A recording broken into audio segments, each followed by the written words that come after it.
Hello and welcome to the Radiate Wellness podcast with your host, metaphysician, Reiki master, and hypnotherapist, Christy Clemens Hoffman. Each week, we will discover teachings, tips, and tools to radiate your best life ever with practitioners, authors, and luminaries to help you on your path. Wellness, joy, peace, abundance. What do you want to radiate? Welcome back to the Radiate Wellness podcast. Today we radiate non-judgment with Greg Hammer, MD, who's a return guest from all the way from Stanford. Greg Hammer, MD, is a professor at Stanford University School of Medicine, pediatric intensive care physician, pediatric anesthesiologist, mindfulness expert, and author of Gain Without Pain, the Happiness Handbook for Healthcare Professionals. Thank you so much for joining me again, Dr. Hammer. This is just a joy. You're a great guest. Thank you, Christy. Truly my pleasure. Oh, I'm just so happy to have you. So we're talking today about non-judgment. So I think we all kind of think of judgment as a kind of a dirty word. What's your take on non-judgment? Well, I would start by saying that non-judgment is really an essential ingredient to mindfulness, which I think was the topic that we discussed last time. Mindfulness, as defined by one of its really fathers or grandfathers and a hero of mine, Dr. Jon Kabat-Zinn, he defines as awareness of the present moment on purpose, non-judgmentally. And I think that could be read as happiness is the awareness of the present moment on purpose, non-judgmentally. So non-judgment really is a key to happiness. As you know, we discussed my first book, which was Gain Without Pain, and the GAIN is an acronym for what I think are the 4 pillars of happiness. Right. And they are gratitude, acceptance, intention, and non-judgment. So I think that whatever your approach to happiness, whether if it's some relatively organized philosophy or religion or your own creation of a path, non-judgment has to be on that path. I think it is as essential to happiness as, for example, gratitude, acceptance, and intention. And, we can talk much more about that. But I love Dr. Kabat-Zinn's definition of mindfulness. It really has essential ingredients: awareness of the present moment, the on-purpose part, which is the I in gain or intention, and non-judgment. Right. So, we covered non-judgment. So what do you feel judgment is?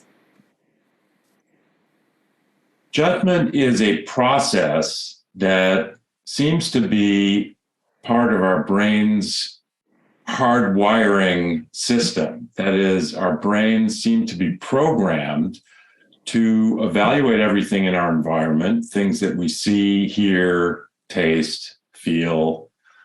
And we, in the process of evaluating those experiences, tend to categorize them in a variety of ways. So our brain is sort of you might think of it as a motor of reductionism. It tends to break things down into their component parts, analyze them, and one could see the evolutionary benefit of that, how our brains developed the way they did. We can talk about that. But the point is that the brain just sort of automatically in its default mode is wired to observe, analyze, and judge. And I think I'm glad we have an hour to discuss this because it's a big topic. But one important thing I think off the bat is really to understand the difference between judgment and discerning. Yeah. Right? We can discern without judging, but our brains do tend to naturally judge. And as we may have discussed the last time we met, Christy, our brains are also hardwired with a negativity bias. Yeah. And another property they have is that we tend to be very distracted by the past and the future, and we have a hard time being present. Yeah. So the wiring that is our default mechanism, for which we have a negativity bias, inability to be present or difficulty being present, and the constant judging, all veil or interfere with our ability to be happy. And let's face it, the one thing that all 7 billion of us want is to be happy. And fortunately, the good news is that our brains have this wonderful quality called neuroplasticity. And that means that we can actually change the way we think. But we have to recognize what our default ways of thinking are and how we want them to be, and then the process to changing the way we think. Yes, absolutely. So really, judgment, as you define it, is more like categorizing, determining it's this or that. It fits here in this box or there in that box.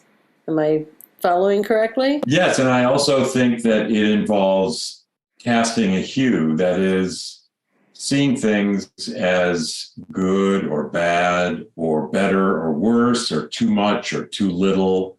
So not only do we categorize and reduce things to their component parts, but we tend to veil those things. So we're sort of looking at the world with tinted glasses. And some people look at the glass as being half full and some as half empty. And maybe it is that the half full people look at the world with rose-colored glasses, and the half empty crowd looks at the world with some other tint, which has a negativity. Mm-hmm. So whether it is we tend to judge as good or bad, those are actually both judgments, and they mean that we're not seeing the world, we're not seeing people, we're not seeing the objects of our experience exactly the way they are. We're coloring them with this tint that seems to affect the way we see things and encounter the world around us. Right. So our mindset will influence our judgment, whether that's we judge things as good or bad. So, you talked about neuroplasticity. Is it possible to change that mindset to be away from, like we judge naturally, right? We just kind of, like you said, we're wired for that. But some people are just wired to judge things in terms of negative terms. Is it possible to change that mindset? Yes, absolutely. No, I think, as I said, we all know that there's sort of the glasses half empty people and the glasses half full people. Unfortunately, the majority of people are glasses half empty, right, folks. We tend to look at things with a negativity bias. Mm-hmm. We tend to remember things that are negative, hurtful, don't meet our apparent wants and needs, and we sort of forget the positive things. And there are some nice examples of that in the book. Mm-hmm. But when we judge, we're not seeing things as they truly are. And so the question is, do we need to judge at all? Is judgment something that really just uses a lot of our mind's energy, but doesn't really get us anywhere? And I believe that to be generally true. And I think that will strike some people as odd that, why not judge things in a positive way? And I think that we can be positive without judging. Mm. And again, we need to discern, right, but we don't have to judge. For example, those of us that are glass half full types tend to gravitate toward others who look at the world similarly. Mm-hmm. I don't really want to spend a lot of time with somebody who's very negative, who talks about other people in a negative manner. That sort of brings me down a bit. And, of course, probably like you, I'm attracted to people who are happy and positive. Mm-hmm. So I need to discern how is this person disposed? How are my conversations with this person going to go? What's my coffee with this person going to be like? Mm-hmm. But I don't have to judge the person. So I can discern that this person tends to see the glass as half empty. They tend to be negative a lot. We tend, when we're together, to get into conversations about other people, and this other person tends to have negative things to say about others and themselves, perhaps. And do I want to spend my time with that person, or would I prefer to be with somebody who's a little bit more like I am and positive and optimistic and relatively happy? So I can discern, but I don't have to call this person who's got this strong negativity bias a bad person in any way at all. In fact, maybe my heart goes out to them, but I don't have to judge them. I can simply discern that perhaps I would prefer having coffee with Christy rather than Joe. Mm-hmm. My clients overwhelmingly have what they feel are issues with judgment and would like assistance to be out of judgment, to not be in a judgmental way. What would you tell someone who would like to switch their judgment to more of discernment? Well, of course, I would recommend the GAIN method.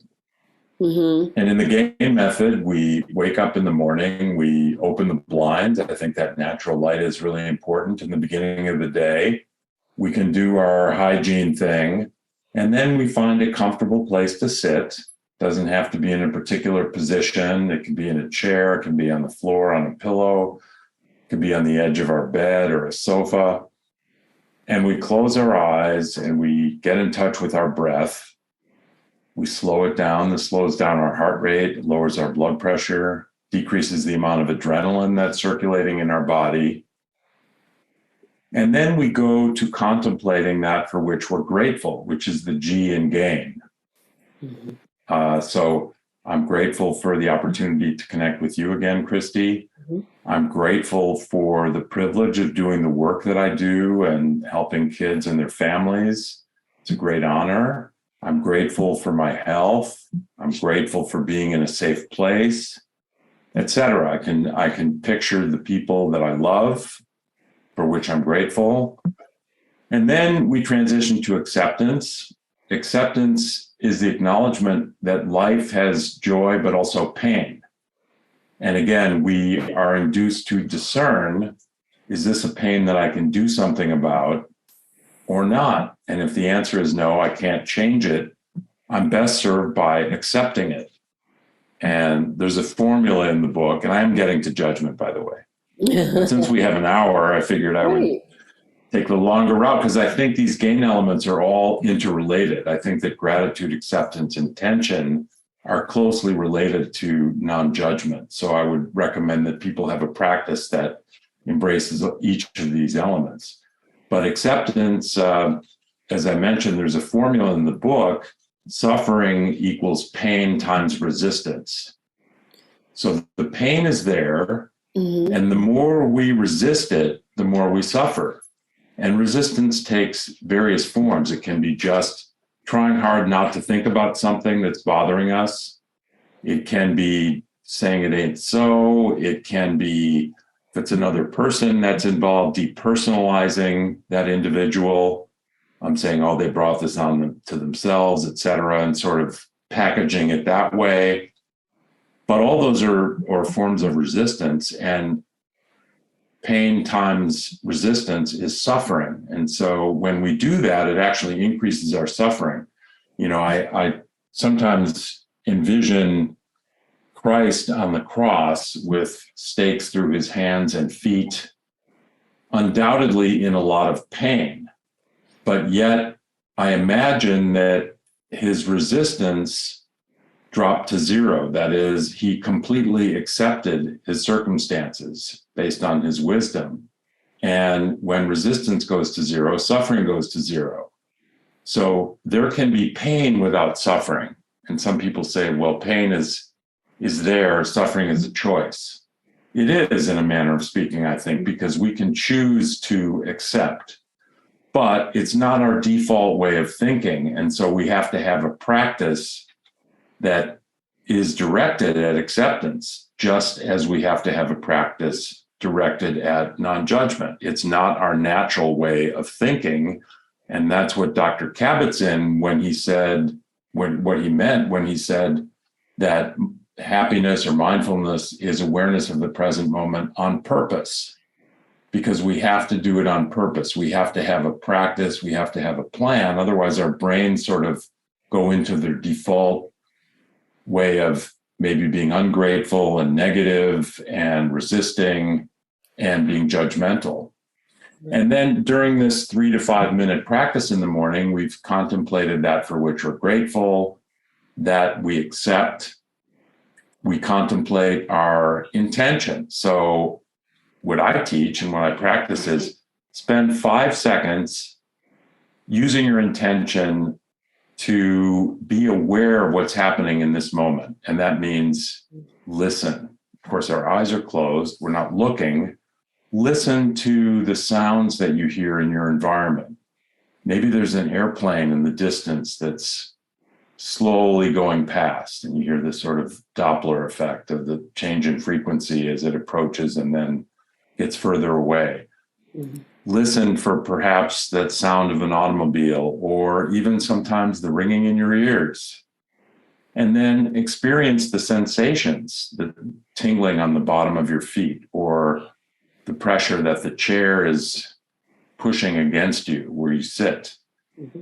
Just spend 5 seconds doing this, because again, our default mode is to be very distracted by the past and future in ways that are not necessarily adaptive. And happiness is in the present moment. So spend 5 seconds purposefully, intentionally being present. And then also use your intention for thinking of things in a positive manner. Again, we're trying to rewire the brain away from our negativity bias. So spend 5 or 15 seconds thinking of the experiences that you might label or judge as negative, but think of them on the flip side. Think of the silver lining or the positive elements. Mm-hmm. And then as we continue to breathe slowly and focus on our breath, we transition finally to the end and gain, which is non-judgment. And here is an answer to your question. Mm-hmm. My practice and what I teach is, when we get to this end for non-judgment, picture the Earth itself, apparently suspended in space, one of these gorgeous NASA images of our lovely planet. And just see it in your mind's eye, again, with our eyes closed, breathing slowly. Think of that planet as being neither good nor bad. The Earth is neither good nor bad. The Earth is simply the planet that it is. And sort of contemplate that for 5 or 10 seconds, and then transition to the only logical conclusion when we think of ourselves. We are also neither good nor bad. We are simply the person that we are. I am simply the person that I am. I am neither good nor bad. I am the person that I am. And then as I focus again on my breath, I sort of say to myself, I am. I am. Slowly inhaling, pausing, and exhaling without effort a few times, and then opening my eyes slowly. And I feel like I'm now ready to go out in the world. And what is one of the real benefits of this practice is that when we are being ungrateful or resisting or allowing our default mode of thinking that veils our happiness to simply do its thing, and we forget that we can purposefully change the way we think, or when we are judging, often negatively, a little light bulb goes off now because we've just done our gain meditation and we carry this with us throughout the day. We can return to it in one or two breaths as we walk down the hall, or as we go into the coffee shop to meet a friend, or as I go into a patient's room to see a sick patient in the intensive care unit. I pause for a moment, just really 5 seconds, and focus on my breath and these gain elements. And then I find that when I'm judging someone negatively, a little light bulb goes off and I recognize what I'm doing and I have a bit of a laugh over it. Why is that? So I tell a story in the book that I'm lucky, as you and I were discussing before we went on the air. I have a home on Stanford campus. I ride my bike to work. I ride through a beautiful little path, a narrow pathway that's kind of cobblestones, and overhead the trees create this beautiful canopy, and the light is filtering through early in the morning as I'm pedaling to work.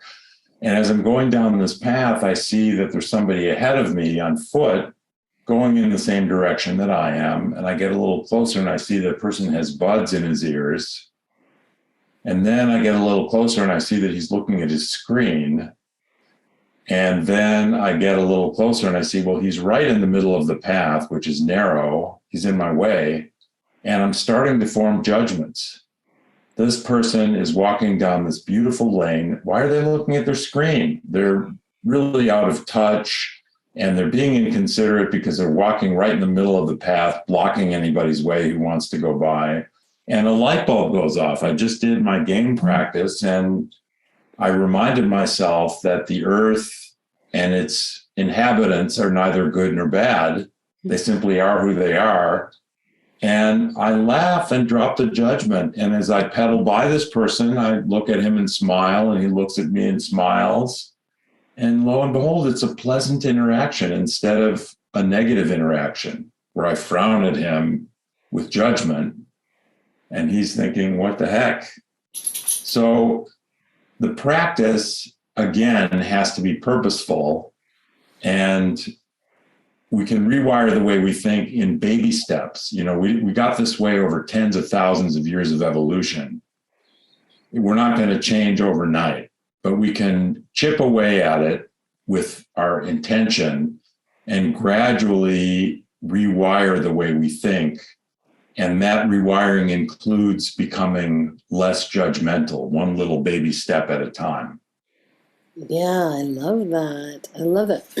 So what benefits does this have for us to get out of judgment?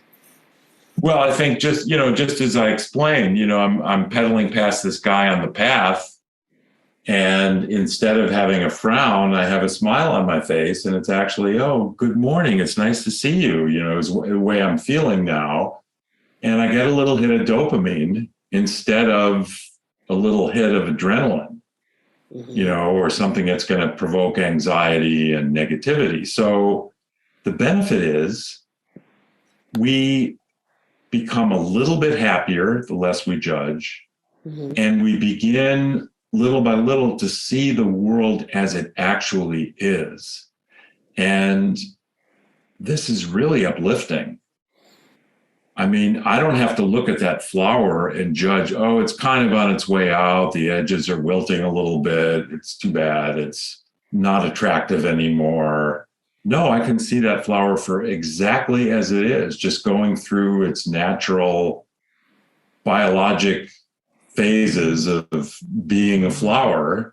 And, you start to see things as neutral with a slightly positive hue, I would say, because I think that's the way the world is. I think the world is net slightly positive. And we just have to observe it. We just have to recognize it, I suppose. Yeah. Did you know that Radiate Wellness is more than just a podcast? That's right. We're also a comprehensive, holistic wellness practice. Find out about our services, practitioners, and upcoming events at radiatewellnesscommunity.com. While you're there, visit our podcast page to read more about our great guests and even donate to the podcast. If you like our podcast, you can help in other ways as well, like subscribe or follow us wherever you're listening right now. Tell a friend, a family member, or a coworker about the great content you find here. And if you wouldn't mind, please give us a thumbs up, a 5-star rating, or a positive review. Sounds like a small thing, but it really helps. You might like to know about our Facebook communities while we're at it. We have a free community, the Radiate Wellness community, on Facebook for news and great free content. Our subscribers group is Radiate You, as in the letter U, but also, well, you. There you'll find curated replays of past classes, guest interviews, and more. And now, back to our podcast and back to our guest. And so this, of course, over time will, create some sort of positive flow within the brain. And so is this the neuroplasticity that you're talking about? How we Absolutely. No, it's mindset. Yeah, it's becoming more grateful. Mm-hmm. It's becoming more accepting. It's learning to be cognizant that through our intention, we can be happier. And it's being less judgmental, little tiny baby step at a time. And yes, it's so empowering. So I think we're slowly becoming happier. I think if people have a practice like this, a daily practice, and the game practice can be 3 minutes. So just set your alarm clock, as I tell my trainees, set your alarm clock 3 minutes earlier. So instead of getting up at 6, you're getting up at 5:57. Who doesn't have 3 minutes? So in just a very short time every day, through our purposefulness, we can actually start to become happier. And, this is empowering. It's sort of self-propagating, right? Because when you realize that through your own intention, you can actually become a happier person, you start to take control over your life. You realize you can actually slowly but surely take control over your thoughts, mm-hmm. and your happiness. And this is like really empowering. And then the more empowered we feel, the more we're disposed to growing this way of thinking and being. Mm-hmm. Yeah. You mentioned trainees. So do you train people in this way of, the GAIN experience?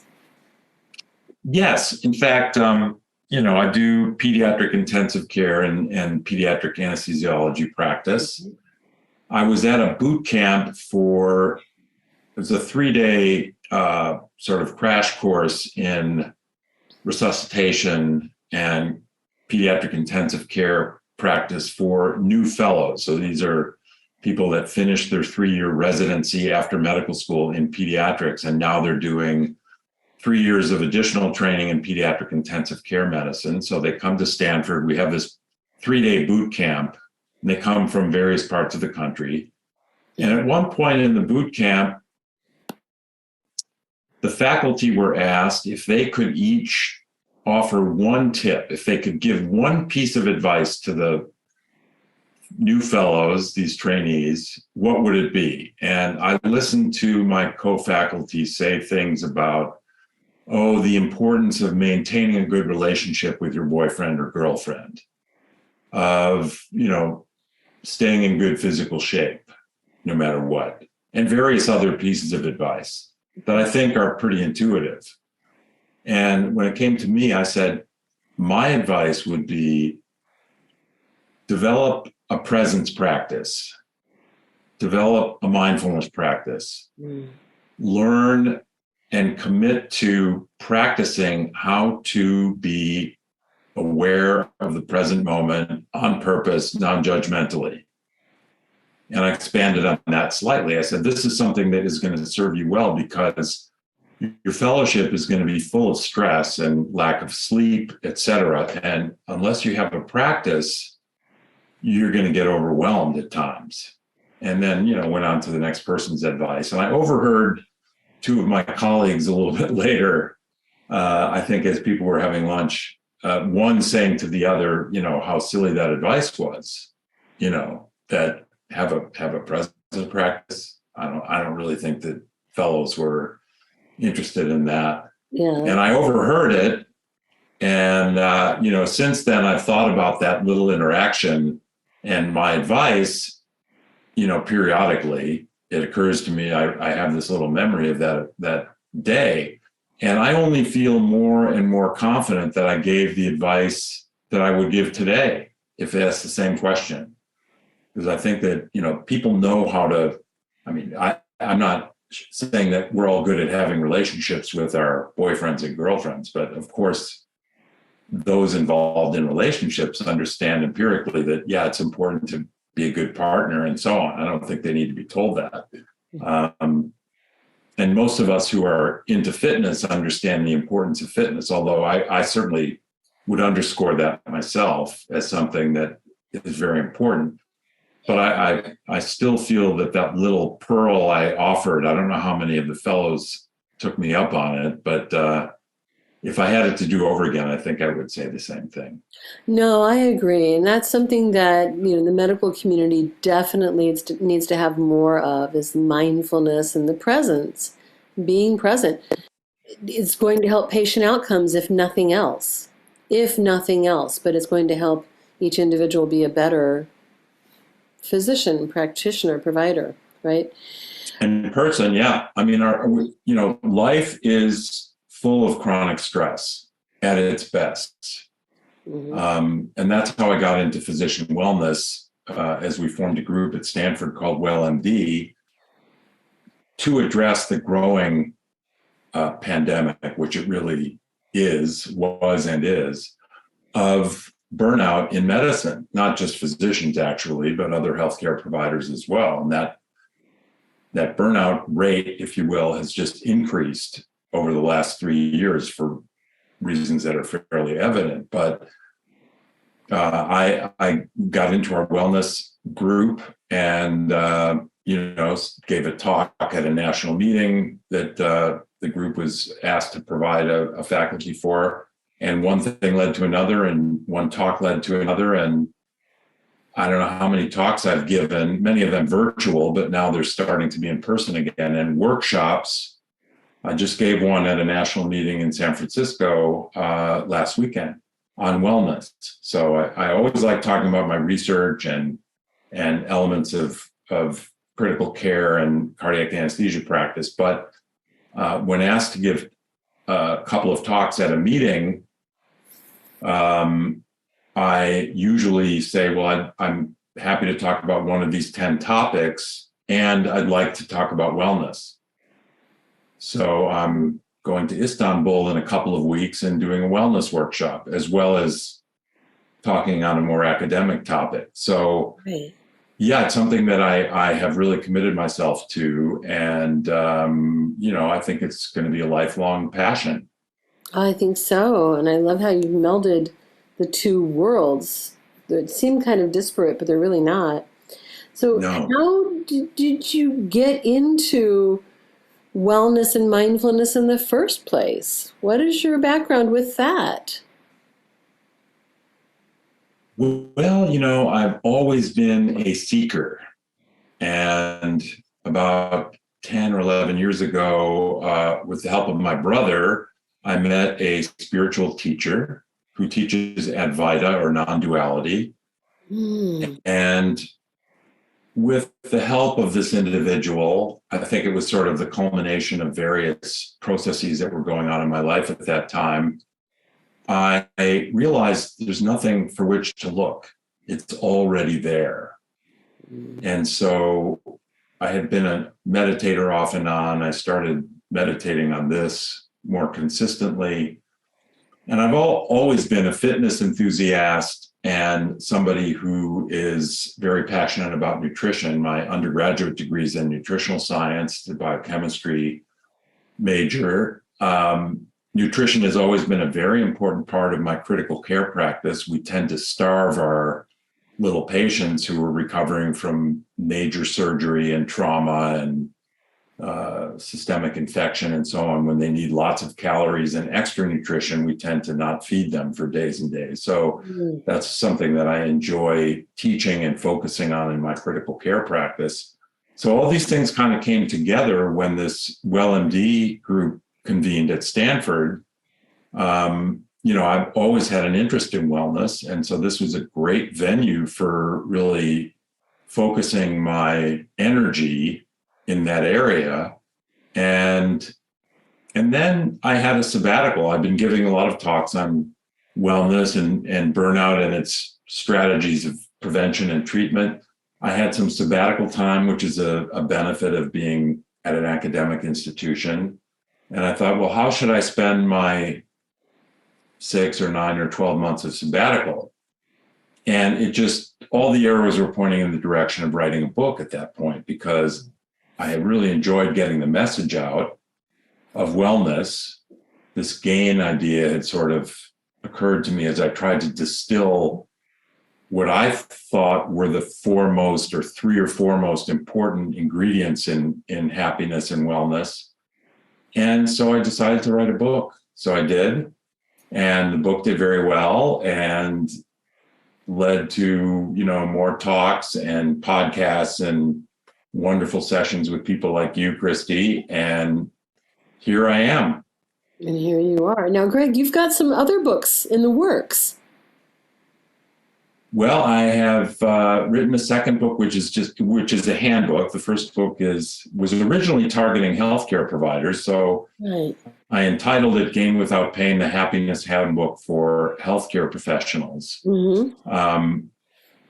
But I wanted to write something that was for everyone. And actually, of course, that first book is for everyone. And that's why you and I are talking, not necessarily limiting our conversation to healthcare workers. In fact, not really discussing that particularly. Not at all, but, really. Right. So I think that was a gain book really for everyone. But then I wrote a sort of scaled down handbook, which is literally designed to be a pocket-sized book that perhaps employers could give out to their employees. And it's called Gain Without Pain, Your Happiness Handbook. But I held off on publishing that because I'm writing a third book, which is still embracing the GAIN principles, and it's about teenagers. And you and I discussed before we started both have 15-year-olds at home. Yes. Yeah. Fortunately, both of whom are doing well, and they're generally a pleasure to be with and raise. But yes, I as I said, I'm partnering with a guy named John Retker, who's a PhD psychologist who was at Stanford. Now he's down in San Diego, but he treats teenagers with a mindfulness-based approach. And he's also a yoga teacher. He's just a wonderful person. So he and I are doing the book together. And then we actually included a guy named Eric Wentworth, who lives up in Marin County. He's just a brilliant guy. And so the three of us are doing this book together at this point. And I have a book agent now, a woman named Deborah Jacobs. And so she will hopefully get us a bigger publisher than I had for the first book. And then hopefully they will publish the second book as well. Yeah, it's exciting. And it sounds like supply chain issues are hitting the book world as well. Yeah, something that, I'm sure that most people listening and watching have not thought of. But if you've done any work on your house or tried to build a deck or what have you, you'll have realized that wood is in short supply, among other things. And so paper is in somewhat short supply, although I just got a box of paper from Amazon for my printer. But when it comes to publishing and the volumes of paper that are needed to publish thousands of copies of books, it turns out that it's an issue for publishers. And so there's a real backlog of books that are due to be published. So that may or may not delay the publication of the book that we're doing now. Exactly. Yeah, it's quite a process. I'm really excited about the teen book. I'll have to have you back again to talk about that. How do you think this process is going to help teens? Well, we go back to the idea of chronic stress, and life itself is stressful. I think it's stressful at every stage. I certainly now have less stress in my life than I have at other times. And hopefully that's something that I can say from now on. And that's partly because I've sort of accomplished everything I wanted to accomplish, and I'm not sort of running as fast as I can to get anywhere anymore, but also because of my practice. I think my game practice has de-stressed me quite a bit. But chronic stress has lots of ill effects on our bodies, which, as you and I were discussing before, is sort of self-propagating. So chronic stress has adverse effects on our cardiovascular system, on our immune system, on our hormone systems, on our sleep. And then again, we talked about the fact that the three pillars that support our physical well-being are sleep, exercise, and nutrition. And when we're fatigued, when we didn't sleep well, we tend to not eat healthy at times. In other words, we tend to pick up, especially in the hospital, grateful families give a box of C's candy, which is sitting at the nursing station. When we're really tired and, been on call the night before, for example, in my case, that sugar just looks irresistible. So when we're underslept, we tend to pick up sugary and fatty so-called comfort foods, which are not healthy, but they do give us a temporary burst of energy. And we tend not to exercise as well for as long or at all when we're tired. And when we eat poorly and we don't exercise, it negatively impacts our sleep. And so this cycle just gets sort of self-propelled. And the same thing with chronic stress. We sleep poorly, and so those other elements of our physical well-being, being exercise and nutrition, suffer. And then, our self-esteem suffers. We're getting a little overweight. We feel like we're not in shape. Our patience is thin because we're underslept. We snap at people. We have less patience at work. So this whole thing kind of is self-propagating. And I think the teenage years, getting back to your original question about the teen years and gain and mindfulness and happiness practice, the teenage years are fraught with so many hookers as far as things that exacerbate the chronic stress that we all experience. Mm-hmm. I mean, it's a time of tremendous change in physical status, growth, in hormonal changes, peer pressure, self-esteem. And, so many families are struggling financially and as far as relationships. We have so many single parent families that are struggling. Now there's a lot of inflation. So people are having difficulty paying the bills and buying food and deciding whether to buy food or their medicine for themselves or their kids. So the teenage years, I think, are particularly stressful, as you know. And I mean, we've all been teenagers. So right. I don't know that any of us would sign up to go through those years again. So it's stressful. And the good news is that we can actually introduce mindfulness practice during the teenage years. But we also need to be very aware of, as parents, our relationships with perhaps another parent of that teenager, of how we see the world and how we behave, because our kids are watching us. And as you know, a 15-year-old is very astute, and they're watching us, Christy, as you know, and they're watching us to see what we do to a much greater extent than they're listening to what we say. Yeah. So we have to take care of ourselves first. But no matter what we do, the teenage years are very stressful, and introducing a practice during that time of life, and perhaps even more fundamentally, embracing that practice ourselves as parents and teachers and school administrators and counselors and social workers is extremely important. Yeah, absolutely. Right. It's definitely a sensitive time in their lives.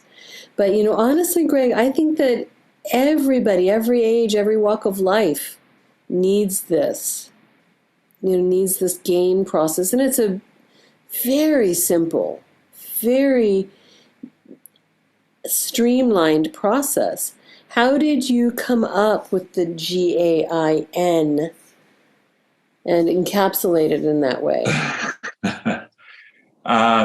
Well, I came up with it. I just think sort of backed into it. I thought, well, first of all, for my own purposes, what are the essentials in life? I deal with the brain a lot, other people's brains as well as my own. I anesthetize them. I manage them in the intensive care unit with sedation and meds for pain control and so on.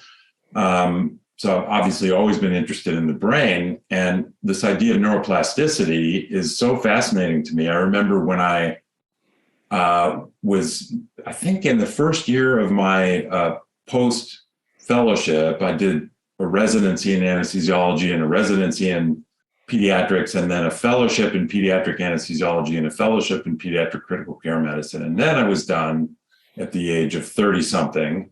And my first year out, I was taking care of a baby in the intensive care unit who had a massive hemorrhage, an intracranial hemorrhage, and she bled into most of her left hemisphere and rendered most of her left hemisphere non-functional. And so initially, she wasn't moving the right side of her body and had many other signs of having half of her body basically not work based on that half of her brain that wasn't working. And the reason I brought that up is because years later, when I saw her when she was 7 or 8 years old, she looked like a normal child. She had a little bit of weakness on the right side of her body, not severe. She walked with a very subtle limp. Her left arm was a little bit weak. But given that she had really lost half of her brain, the idea that the other healthy half took over all of the functions of the half that was non-functional was just an eye-opener to me. And that is neuroplasticity. And certainly newborns and infants have a lot more plasticity in this regard in terms of recovery of brain function. But we all have this quality of neuroplasticity. And so this idea that we can actually change the way we think. So you asked how maybe that bears on me coming across the GAIN principles. I thought, well, I've read a lot of Deepak Chopra's work and other spiritual writings, and there's a lot of stuff to remember. Like as a student of Buddhism at university, tried to remember the 12 steps of this and the 10 ways of that. And I couldn't do it. And so I thought, why don't I come up with 3 or 4 things that people can remember, and maybe I can tie them together in an algorithm. So by that time I've been thinking, well, what are the most essential things to happiness? And gratitude is one. And everybody kind of appreciates that. You can be poor and happy. You can be physically disabled and happy, but you'll never see someone who's ungrateful and happy. And there's a lot of work on gratitude and journaling and so on. So gratitude is very well established as a key to happiness. The Serenity Prayer talks about acceptance, discerning between what we can change and what we cannot change, and having the wisdom to accept that which we cannot change. And so acceptance seemed to me to be an important part of life, because we all have pain, and it's a matter of how we deal with it that will determine whether we're going to be happy or less happy. And then, in reading John Kabat-Zinn's work, this idea that one can be aware of the present moment on purpose. So that intentionality seemed to me to be requisite, because I was becoming aware that our brain's default mode is not consistent with happiness. So we have to do something about that on purpose, intentionally. And then the non-judgment thing also, as we, set out to discuss today, judgments tend to be negative. We have this negativity bias, and it tends to bring us down. And so, I was at a Qigong retreat a couple of years ago before COVID, and the teacher was a wonderful Qigong instructor named Ming Tong. And he had us do an exercise where we paired off and we looked at each other, and he said, I would like one of you to say to the other one, "You are good," 5 times, and then switch. So we said, "You are good, you are good." And then the other person said it to us. And then he instructed us to say, "You are bad," 5 times. And we switched. And then after that, he said, how did it feel to tell someone and be told you are good? And everyone sort of nodded that, yeah, that felt good. How did it feel to tell someone and be told you are bad? And people said, yeah, that didn't feel very good. And I was thinking, there's a message here beside that. And just then he said, in fact, they're both judgments. And the person who said you are good, 5 minutes later could decide that you're bad. Maybe you do something they don't like, and so they think you're a bad person. So being judged and judging others is unnecessary and mostly detracts from our ability to be happy and present. And so that occurred to me as a 4th element that's really requisite in a happiness practice. And then, the GAIN acronym, I thought, well, I can remember an acronym that's 4 letters. 3 may not be quite enough. 5 is too many. 4 is a good number. So that's how GAIN was born. Well, and it makes a clever title and with alliteration too. So that's rather nice. Yeah. No, this is a fantastic system. I think it's very easy to follow, very impactful, powerful, and meaningful. And I am full of gratitude that you brought it into the world and are telling people about it. I'm just excited that you come on my little show and tell our listeners about it. I think it's so important. Can't wait for your next books to come out. That'll be fun. And yes. You've got a website that tells all about you and what you do. What's your website? Yes, and it is all lowercase, greghammermd.com. greghammermd.com. And there's a lot of media there. Hopefully this chat we're having will be up there soon. And there's a link to the book, which is on Amazon. But you have so many other things as well. You've got videos on healthcare workers and burnout, understanding burnout and chronic stress, how to support caregivers' mental health, very important, and staying positive during the coronavirus, among, much more that you are so generous in sharing. And I thank you for having all of that available to us. Healthcare worker or not, it's important. So thank you so much, Greg, for being with me today to Radiate Non-Judgment. I really appreciate it. Anytime, Christy. It's always a pleasure speaking with you. Thank you.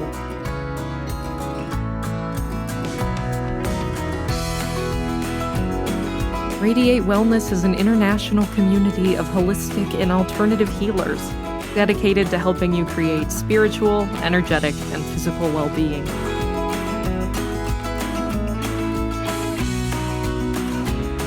To learn more about our practitioners, services, classes, and events, or to schedule an appointment, visit us at radiatewellnesscommunity.com.